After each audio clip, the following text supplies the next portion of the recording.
الحمدللہ رب العالمین الرحمن الرحیم، تمام تعریفیں اس اللہ کے لیے جو تمام عالم کا رب ہے، بڑا رحمان ہے اور رحیم ہے، رحم کرنے والا ہے۔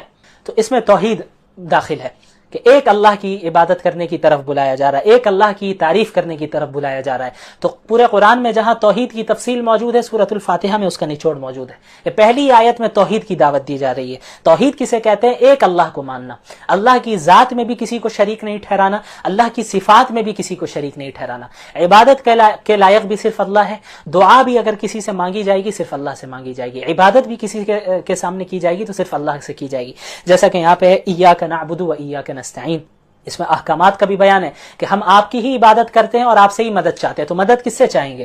صرف اللہ رب العالمین سے۔ سوال کس سے کریں گے؟ اللہ رب العالمین سے۔ رزق دینے والا اللہ ہے، روزی دینے والا اللہ ہے، اولاد دینے والا اللہ ہے، نعمتوں کو دینے والا بھی اللہ ہے، نعمتوں کو واپس لینے والا بھی اللہ ہے۔ تو سوال کس سے ہوگا؟ صرف اللہ رب العالمین سے۔ تو سوال بھی اللہ سے ہوگا اور عبادت بھی اللہ کی ہوگی، صرف اللہ کی۔ اور عبادت کی جو خاص علامتیں ہوتی ہیں، مثلا رکوع کرنا، مثلا سجدہ کرنا، یہ ساری عبادت کے سائنز ہیں، عبادت کی علامتیں ہیں۔ تو عبادت کی علامتیں بھی اللہ کے ساتھ خاص ہیں۔ اگر کوئی آپ دیوار کے سامنے سجدہ کریں، یعنی دیوار کو سجدہ کریں، کسی درخت کو سجدہ کریں، درخت کے سامنے رکوع کریں، کسی انسان کے سامنے آپ رکوع کریں، سجدہ کریں، تو یہ بالکل جائز نہیں ہے، کیونکہ رکوع کرنا، سجدہ کرنا یہ ایک عبادت کی علامت ہے، اور عبادت کی تمام علامتیں اللہ کے ساتھ خاص ہیں۔ تو رکوع، سجدہ، نماز، روزہ، ذکر اور ساری چیزیں صرف اللہ کے لیے کی جائیں گی۔ وَإِيَّاكَ نَسْتَعِينُ، اور ہم مدد بھی آپ سے ہی مانگتے ہیں۔ سوال، مدد اللہ سے مانگی جائے گی۔ براہ راست اللہ سے مانگنا ہمیں سیکھنا ہوگا۔ چھوٹی چیزوں کو بھی اللہ سے مانگیے۔ آپ اللہ سے بات کیجئے، جس طرح آپ بات کرتے ہیں، اپنے آپ سے بھی بعض لوگ بات کرتے ہیں، تو اپنے آپ سے بات کرنے کے بجائے اللہ سے بات کیجئے۔ یہ آپ ذہن میں رکھیے، اللہ موجود ہے، اللہ دیکھ رہا ہے، اللہ مجھ سے قریب ہے۔ اللہ نے فرمایا وَإِذَا سَأَلَكَ عِبَادِي عَنِّي فَإِنِّي قَرِيب، دوسرے پارے کی آیت ہے، اس کی تشریح انشاءاللہ کل کروں گا، میں ایک نکتہ بتاؤں گا اللہ نے چاہا تو، کہ جب میرے بندے آپ سے میرے بارے میں پوچھیں تو آپ بتا دیں کہ ہم ان سے قریب ہیں۔ تو اللہ ہم سے کہہ رہے ہیں کہ ہم تم سے قریب ہیں، تو پھر ہمیں دور جانے کی ضرورت نہیں ہے نا۔ ہم جب اللہ قریب ہے تو اللہ سے بات کریں گے۔ سارے انسان دور ہیں، ساری مخلوقات دھوکہ دیتی ہیں، ساری مخلوقات ایسی ہیں جو آپ کا ساتھ چھوڑ دینے والی ہیں، لیکن اللہ کی ذات ایک ایسی واحد ذات ہے جو ہر وقت آپ کا ساتھ دینے والی ہے۔ اللہ کی ذات ایک ایسی ذات ہے جو آپ کو ایمان کی طرف بلا رہی ہے، جنت کی طرف بلا رہی ہے۔ دنیا اور دنیا داری تو دوزخ کی طرف بلاتی ہے۔ تو ہمیں اللہ کی طرف جانا ہے، اللہ سے مانگنا ہے۔ تو دعا بھی اللہ سے، سوال بھی اللہ سے۔ اس کے علاوہ صراط الذین انعمت علیہم، اس میں ان لوگوں کا ذکر ہے کہ جن کے ساتھ ہمیں شریک ہونا ہے، ہمیں کن لوگوں کو فالو کرنا ہے اور کنہیں فالو نہیں کرنا ہے، سورہ فاتحہ میں ہی بتا دیا گیا، خلاصہ بریفلی۔ تفصیل تو پورے قرآن میں موجود ہے۔ فالو کرنا ہے ہمیں صراط الذین انعمت علیہم، ان لوگوں کا راستہ فالو کرنا ہے جن پر اللہ نے انعام کیا۔ اب وہ کون سے لوگ ہیں؟ اسے دوسری جگہ اللہ نے فرمایا النبیین والصدیقین والشہداء والصالحین، کہ نبی ہیں، انبیاء کو فالو کرنا ہے، پروفٹس کو فالو کرنا ہے، جو معصوم ہوتے ہیں، گناہ ان سے ہو نہیں سکتے، وہ انبیاء علیہ الصلوۃ والسلام ہے، انہیں فالو کرنا ہے۔ والصدیقین، اور صدیقین کو فالو کرنا ہے، اور صحابہ کرام کو فالو کرنا ہے۔ والشہداء، اور جو شہید ہو گئے اللہ کے راستے میں ایمان اور اعمال صالحہ کے ساتھ، اللہ کے لیے لڑتے ہوئے شہید ہوئے، ان شہداء کو فالو کرنا ہے۔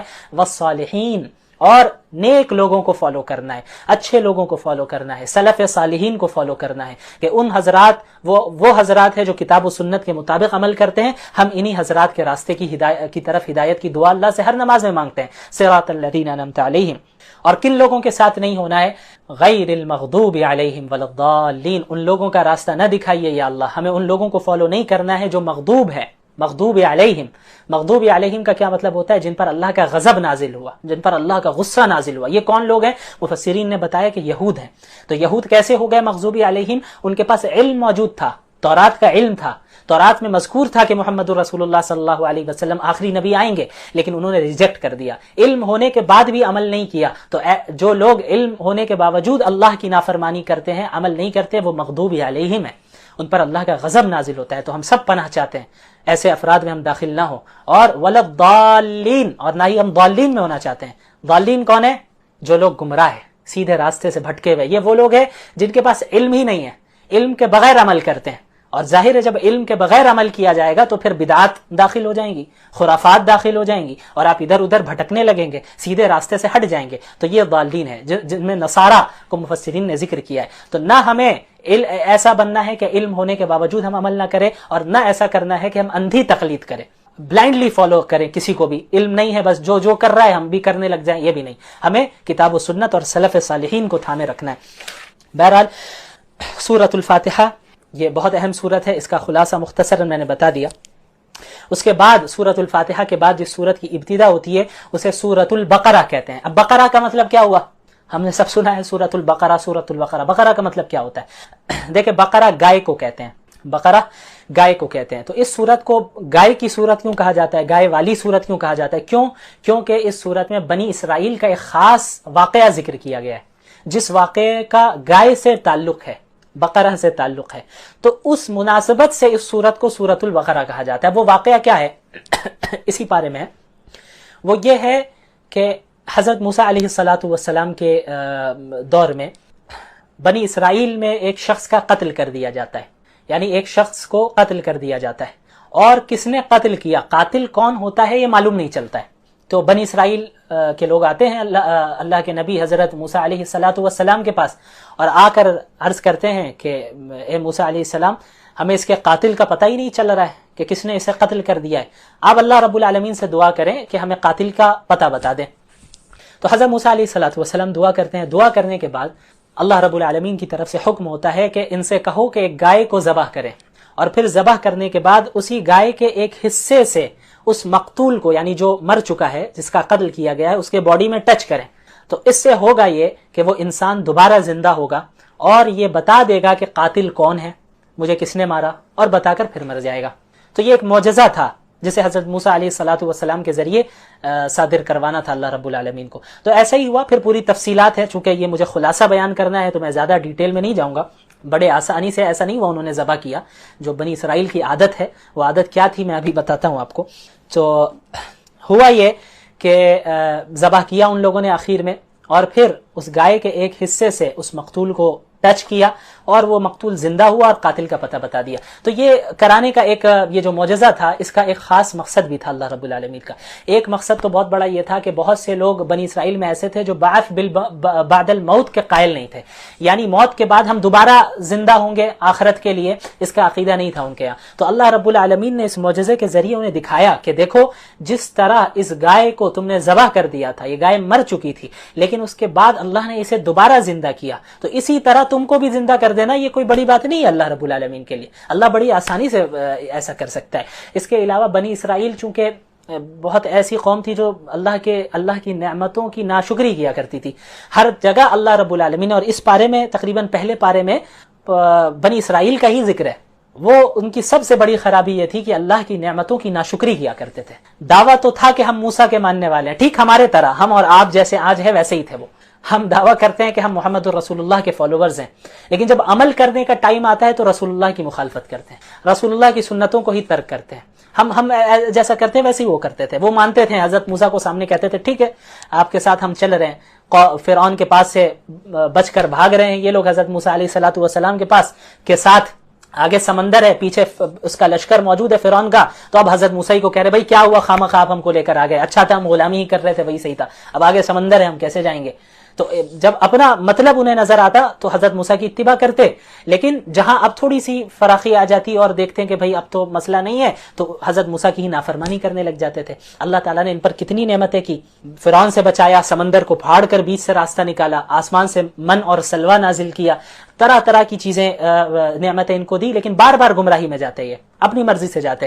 یہی ہوا کہ جب حضرت موسیٰ علیہ السلام حضرت فرعون نہیں وہ فرعون کے پاس سے جو ہے بچ کر نکل آئے، اللہ نے انہیں نجات دے دی. تو ہوا یہ کہ بنی اسرائیل ایک قوم کے پاس سے گزرنے کے بعد وہ قوم ایسی تھی جو ایک بتوں کی عبادت کرتی تھی.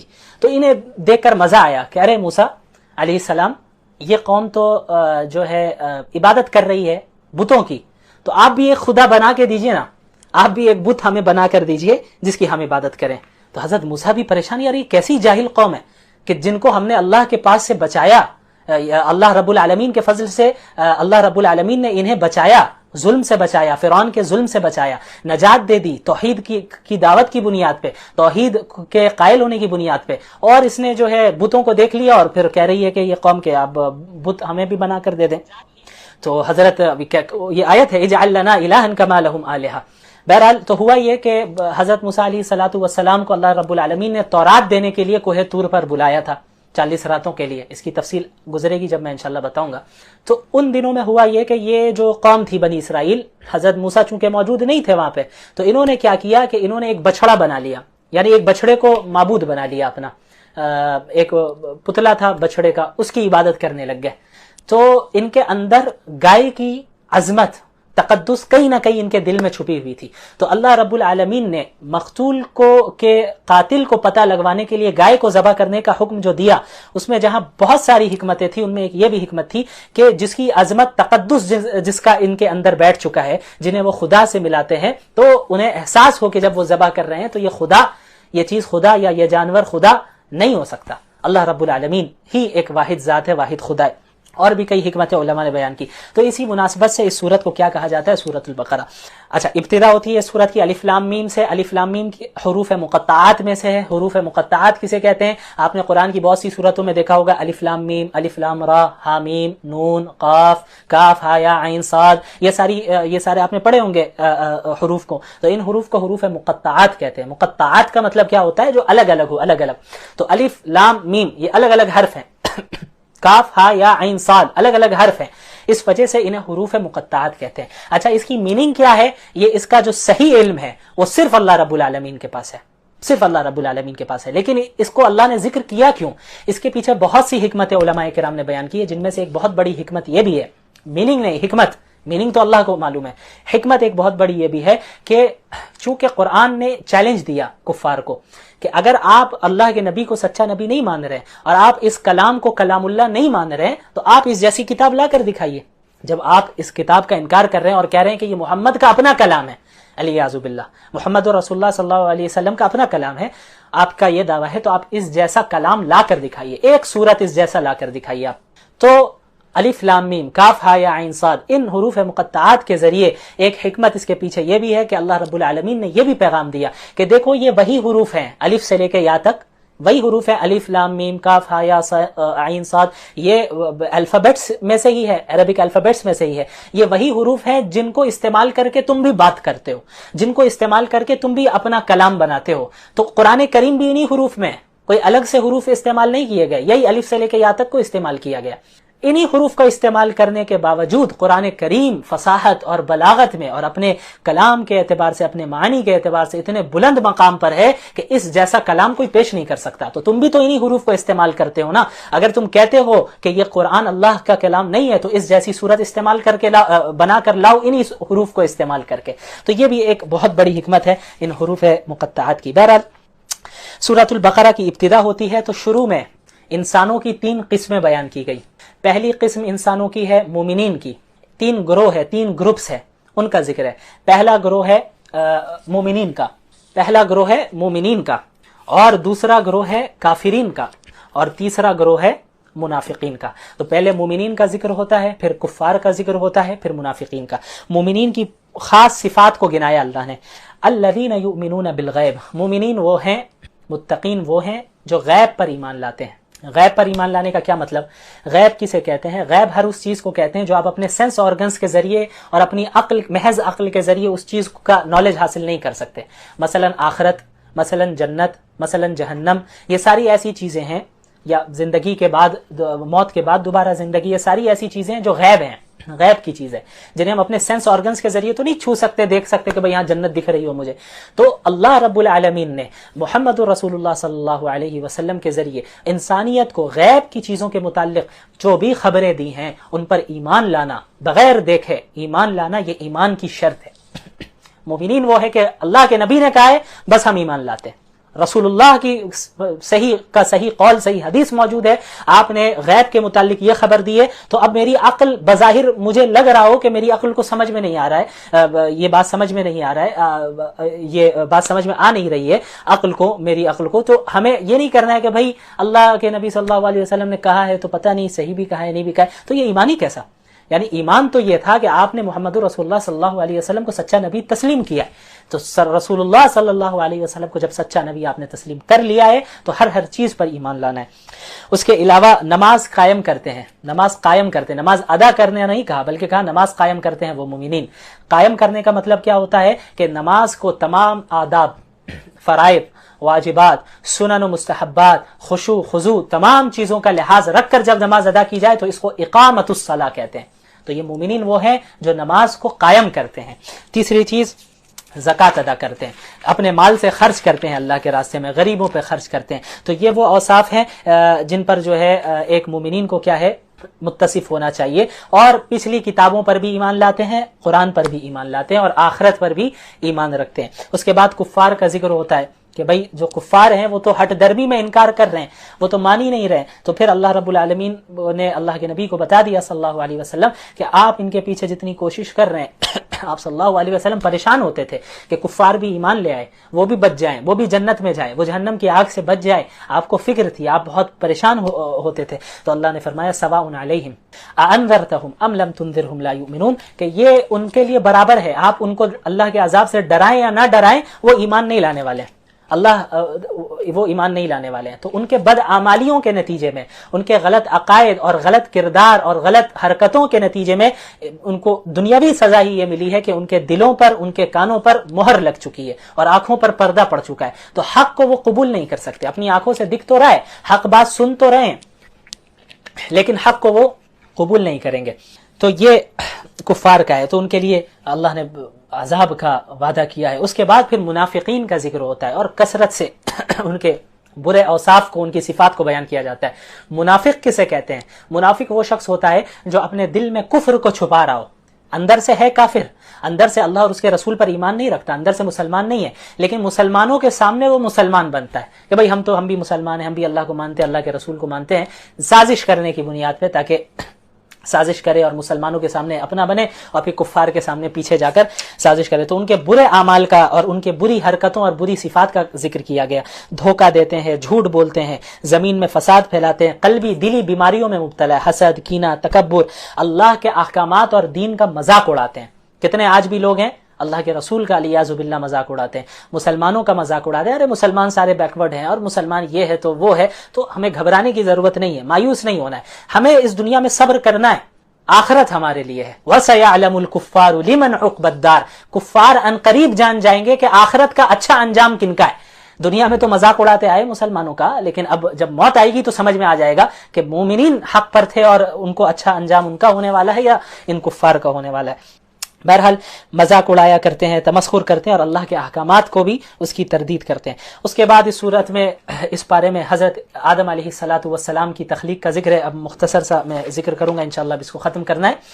حضرت آدم کی تخلیق کا بھی ذکر ہے کہ حضرت آدم کو اللہ رب العالمین نے بنایا اس زمین میں خلافت کے لیے، اپنا خلیفہ بنایا۔ وَإِذْ قَالَ رَبُّكَ لِلْمَلَائِكَةِ إِنِّي جَاعِلٌ فِي الْأَرْضِ خلیفہ۔ خلیفہ کا کام کیا ہے کہ اس دنیا میں اللہ رب العالمین کے احکامات کو وہ نافذ کرے، اللہ رب العالمین کے احکامات کے مطابق لوگوں کو بتائے کہ اللہ کے احکامات کیا ہیں، ان پر عمل کرے اور اسے زمین میں نافذ کرے۔ تو حضرت آدم کو اللہ تعالیٰ نے پیدا کیا، اور جو مشہور واقعہ ہے سب جانتے ہیں کہ حضرت آدم اور حوا علیہ السلام کو کس طرح جنت میں روکا گیا اور پھر شیطان نے کس طرح انہیں لغزش دی، پھر وہاں جنت سے نکالا گیا اور پھر اس دنیا میں بھیجا گیا۔ تو یہ جو ہے آپ حضرات اس واقعے سے اچھی طرح واقف ہی ہوں گے، بہت مشہور واقعہ ہے، اس لیے میں بہت زیادہ ڈیٹیل میں اس میں نہیں جاؤں گا۔ تو اس کے بعد پھر اس بارے میں بنی اسرائیل کا کثرت سے ذکر ہے، ان کی جو برائیاں ہیں وہ بیان کی جا رہی ہیں کہ اللہ نے کتنی نعمتیں تمہیں دی ہیں۔ اچھا، بنی اسرائیل ہے کون؟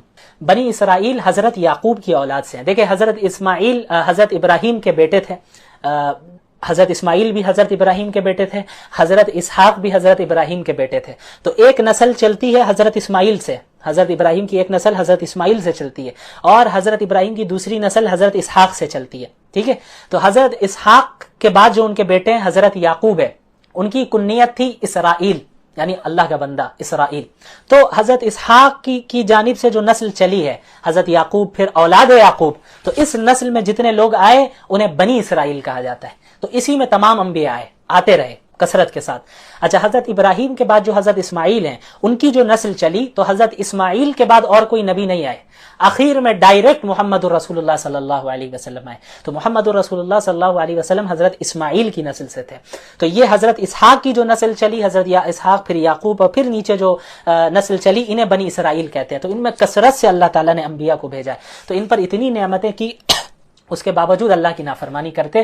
کئی انبیاء کو بنی اسرائیل نے قتل کیا اور دعویٰ ہوتا تھا کہ بھائی ہم تو انبیاء کی اولاد میں سے ہیں, ہم تو بنی اسرائیل ہیں, ہم تو حضرت ابراہیم اور یعقوب اور اسحاق کی اولاد میں سے, ہم میں انبیاء پیدا ہوتے ہیں, تو ہم تو اللہ کے محبوب ہیں. تو اللہ تعالیٰ نے انہیں جو ہے ٹھیک کیا کہ بھئی اللہ کا وہی ہوگا جو عمل درست کرے گا. محض کسی خاندان میں, نبی کے خاندان میں ہو جانا یہ کافی نہیں ہے نجات کے لیے. نجات تو اسی وقت ملے گی جب عقائد بھی درست ہوں گے, اعمال صالحہ بھی درست ہوں گے, انبیاء کی اتباع بھی کرو گے. تو بنی اسرائیل نے کثرت سے جو ہے خلاف ورزی کی اور نافرمانی کی. بار بار ان کی تلقین کی جا رہی ہے کہ ان کو تلقین کی جا رہی ہے کہ سیدھے راستے پہ آؤ. حضرت موسیٰ پریشان ہو جایا کرتے تھے. چند تو ہوتے تھے افراد ایسے جو بالکل اطاعت کرتے تھے, لیکن ایک بڑی تعداد ایسی ہوتی تھی جو وقتی طور پر اطاعت کرتی اور پھر نافرمانی کرنے لگ جاتی, جو ہم اور آپ جیسا کہ آج کر رہے ہیں. تو ان کو بھی بہت اللہ رب العالمین نے ان کے متعلق بہت سی باتیں سنائی ہیں.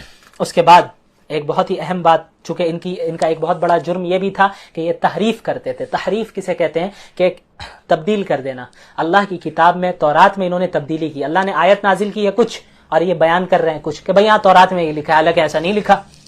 تو قرآن کو بھی بعض لوگوں نے بدلنے کی کوشش کی, تو تحریف کرنے کی کوشش کی, لیکن قرآن الحمدللہ چونکہ اللہ نے اس کی حفاظت کا وعدہ لے رکھا ہے آج تک محفوظ ہے. پچھلی کتابوں کی حفاظت کا وعدہ اللہ نے نہیں لے رکھا تھا, تو اس میں تحریف ہو گئی, تبدیلی ہو گئی. تو تحریف کی بھی دو شکلیں ہوتی تھی. ایک یہ کہ آیت تو ایک ہی ہے, تورات میں ایک ورس, ایک آیت نازل ہوئی, اس کی آیت وہی ہے, الفاظ میں کوئی چینجنگ نہیں کی, لیکن جس مطلب میں نازل ہوئی اس کے علاوہ اپنے طرف سے مطلب بناتے, نہیں اس کا یہ نہیں, اس کا یہ مطلب ہے. تو یہ بھی تحریف ہے. اور دوسری چیز یہ ہے کہ وہ الفاظ کو بھی بدل دیا کرتے تھے.